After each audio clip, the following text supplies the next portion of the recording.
So there's a lot of people out there who are taking creatine right now, and creatine basically allows you to do more work. So in your body, you have the energy currency of the cell, which is ATP. Once you use ATP, it's broken down to ADP or AMP. And then basically what the creatine does, it has a phosphate group. So as you're losing a phosphate, it goes in there and replenishes it. And so then it increases the amount of ATP that you have so you can do more work. And so that's kind of like the basic idea of why people would supplement with creatine. So these days people are eating anywhere from about 5 grams to about 20 grams per day.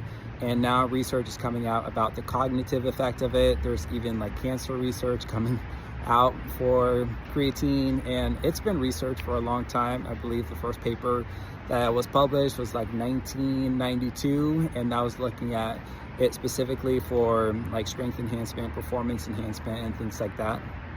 And so should you supplement with creatine? I say yes. There's little side effects. There's some gastrointestinal symptoms that do arise.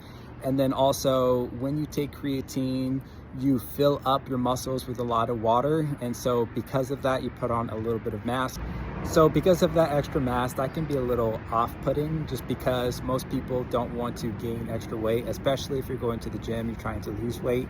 So putting on the water retention, it's not necessarily the best.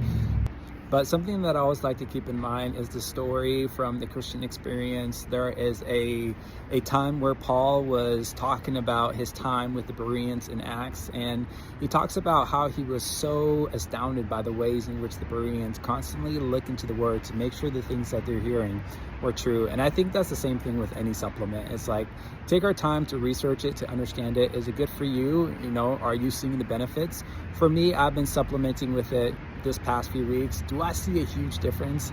Not really, but do I know that it works and there are research to back that up? Yes, I do know that. And again, it's for optimizing, and that's the key word, optimization. Creatine is the cherry on top. When we're making sure to have the foundational things like our sleep, our nutrition, making sure we're changing our program, those are the things where we're gonna see the actual improvements. And so if we have a good foundation, basically adding creatine on top of that, that's a recipe for something good. All right, thank you guys so much, and I'll see you guys next time.